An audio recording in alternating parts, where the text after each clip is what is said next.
Now we're back with episode 4. Yep.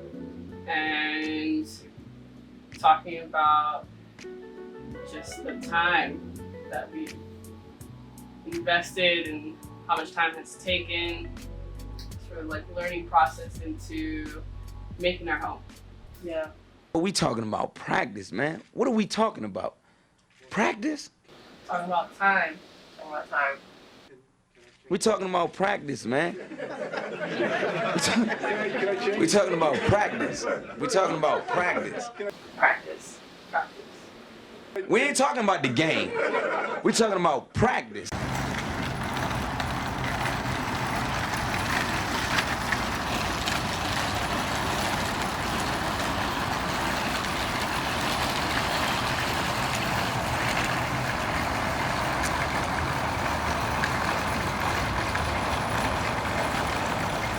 It was December 2018 when I drove off of a shady Hialeah lot with this thing.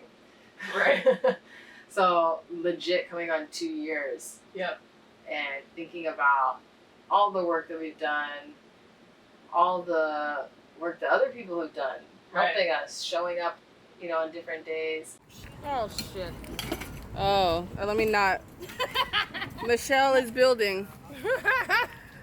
Seems more accurate, I think.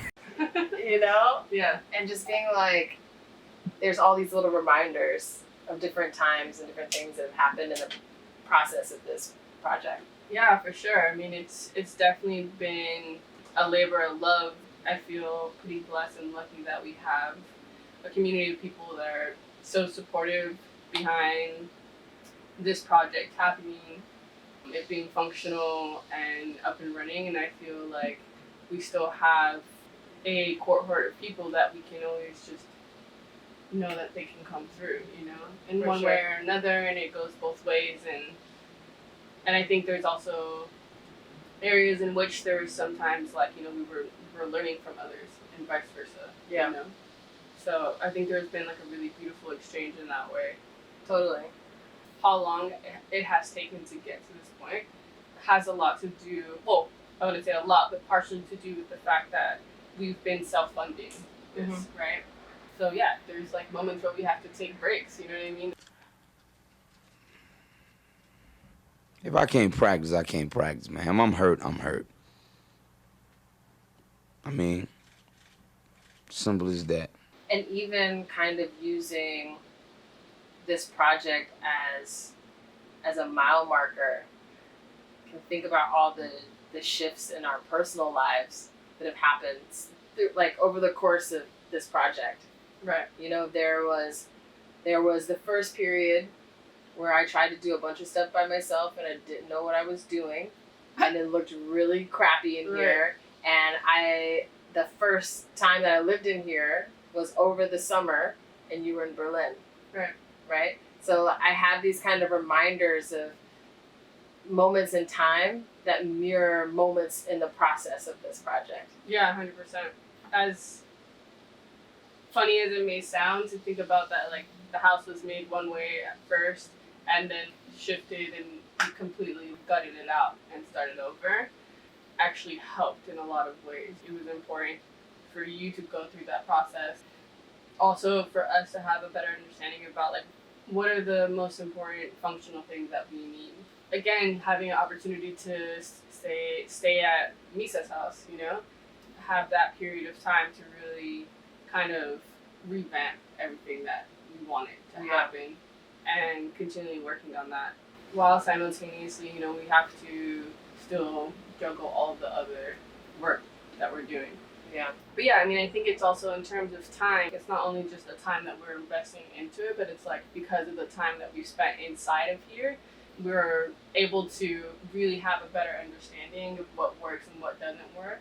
But then I think new ideas arise in terms of, it would be dope if we do this. You can watch as many tutorials as you want, you can plan as much as you want, but I feel like, at least for myself, there's nothing really like just doing it, doing the thing, like actually screwing up and then doing it again, or being willing to take that chance, if you will, to fuck up, Yeah. It's like, I think why we're calling it time/practice, because time can just pass, But practice, I think for us in relationship to this, is about really being present in what it's like to live here and doing it on the daily to the extent that it starts to impact how we make things later, how you adjust that shot, you know, to go back to the Allen Iverson, because we're definitely going to be sampling that in this video. 100%. But it's like practice. You talking about, you know? Yeah, we're talking about practice because that's if really you don't, what it is. yeah, if you don't keep putting that jump shot up, you don't know how to adjust it when a defender comes from a different direction. And I think that that's what we're learning in here. Yeah. It's like, actually, and if you don't sweat for this whole entire thing, you can probably see the sweat on our face. But next episode we will have some form of a better fan unit situation. Yeah. Maybe even an AC. I don't know. But it has become more important because we've been practicing living in here. Yeah, for sure. Not that it wasn't said before, but with the jabs. With the jabs. But you know, sometimes you just gotta go through the motions, you know what I mean? Whatever. I mean, as we were preparing to talk about this, I think one of the things that kept coming up for me as an artist, I traditionally haven't been making three-dimensional things. And working on this, I feel so comfortable in a wood shop now. And so while people might not look at this project as a traditional art project, I have, through that process, through the time investment, through practice, I've learned how to work with different materials and gain skill sets that are going to impact how I make work later.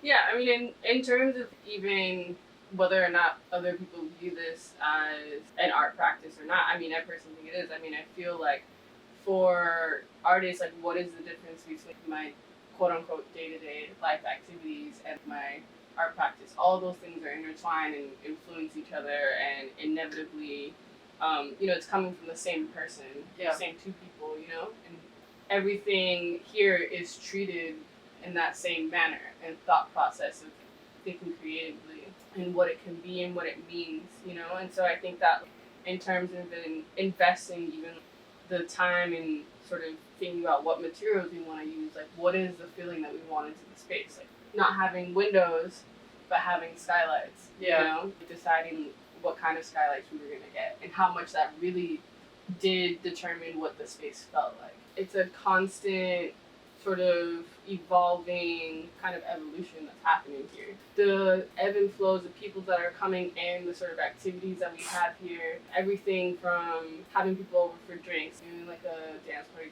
exhibition, are just day-to-day activities is embedded now into the history, the archive of the space, right? And I think that is what actually makes the space a functional work of art.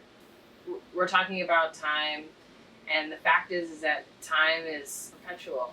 It's not stagnant. And it's the same thing with this space. You're talking about it shifting for different purposes, but also just naturally shifting based on what we've learned through the practice of living here.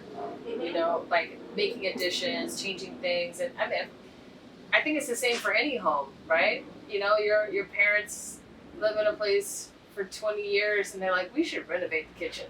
This is outdated, or this isn't working anymore, or there's something better available now.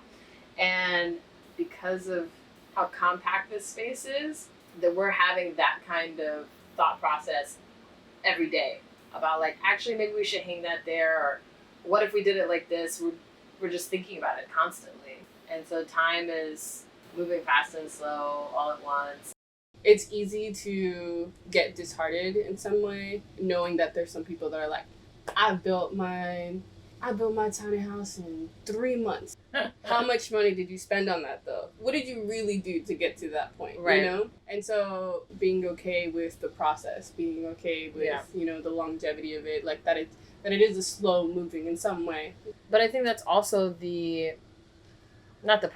expectation of the finished product is that by having this thing completed, in the future, we're going to be less likely to have to juggle so many things. Because we've accomplished this thing that's going to alleviate the need to do. I really feel like we've been able to gain even more autonomy. And a lot of that has to do with the fact, okay, we're putting in all this work now, but there's certain things that we don't have to worry about anymore. Or we don't have to base our decisions because of basically debt, if you want to say it. And that's a level of freedom that also allows you to think creatively and allows you to be able to do the things that you're really passionate about doing. Knowing that that's also there, if you want to say it, at like the end, like it's motivating enough. Totally. I mean, I think that's why one of the reasons why Aesthetics of Mobility as a title is so accurate to me is that, you know, what does it look like to live a mobile lifestyle is how that's what that says, and also it doesn't look like a visual thing. Right. It looks like freedom. It looks like autonomy. Yeah. It looks like home is wherever you are. You know, the things that we desire, and kind of taking that by the reins. I don't know, whatever the metaphor is, and being in control of it.